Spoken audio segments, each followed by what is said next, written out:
Eating disorders are so prevalent in our world today.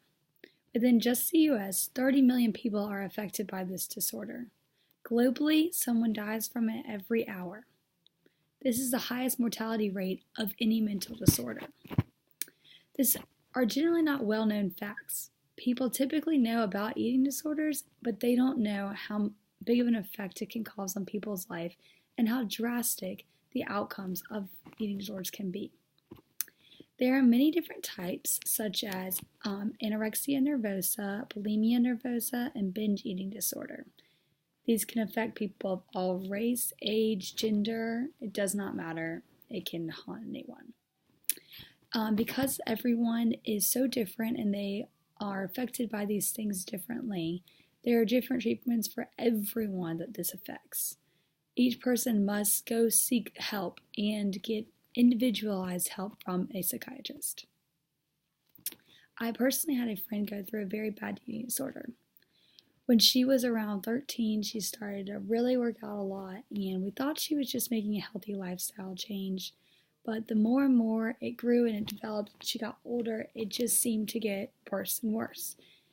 We finally realized there was a problem. We sat her down and talked to her, my friends and I, and she went and sought help. She now still goes to counseling every once in a while just to check up on her, make sure she's okay. But she was able to fight this disease, thankfully.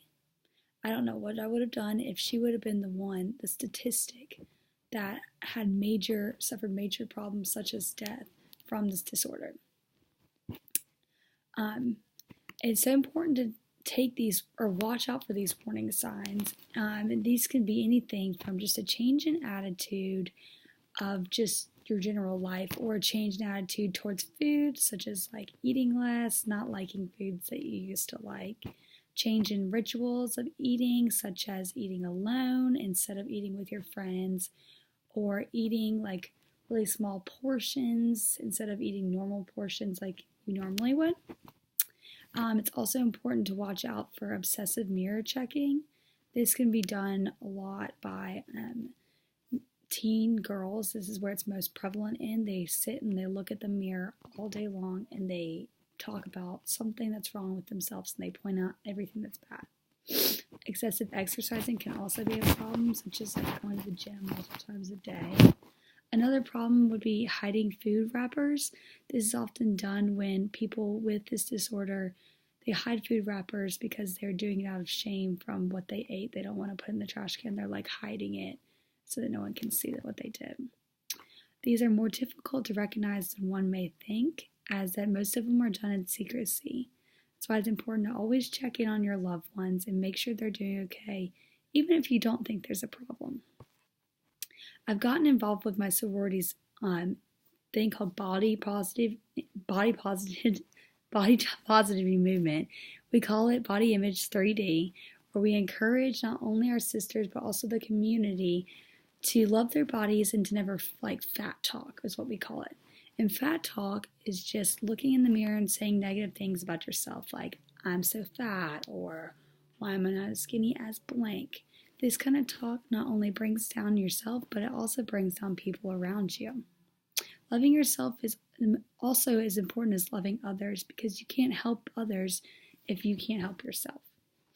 Without the word fat talk, I think our world would change drastically, as it would reduce number of eating disorders because people wouldn't feel so pressured to have the perfect body or look a certain way, and they would feel comfortable in their own skin. This problem is really hard to change, though, as everyone fat talks without even meaning to. I've heard a mom say, tell their kids, don't eat that, you'll get fat. And that just puts stigma in your kid's head that being fat is not okay and that fat is a problem. And we want to change the word of fat to not necessarily a bad thing, but possibly a good thing, as there are good fats. The last thing I want to say is that if you or a loved one is dealing with body positivity or an eating disorder, to reach out, and you need to talk to your doctor and get help immediately. And also, if you would like more information on eating disorders, please visit nationaleatingdisorders.com. Thank you.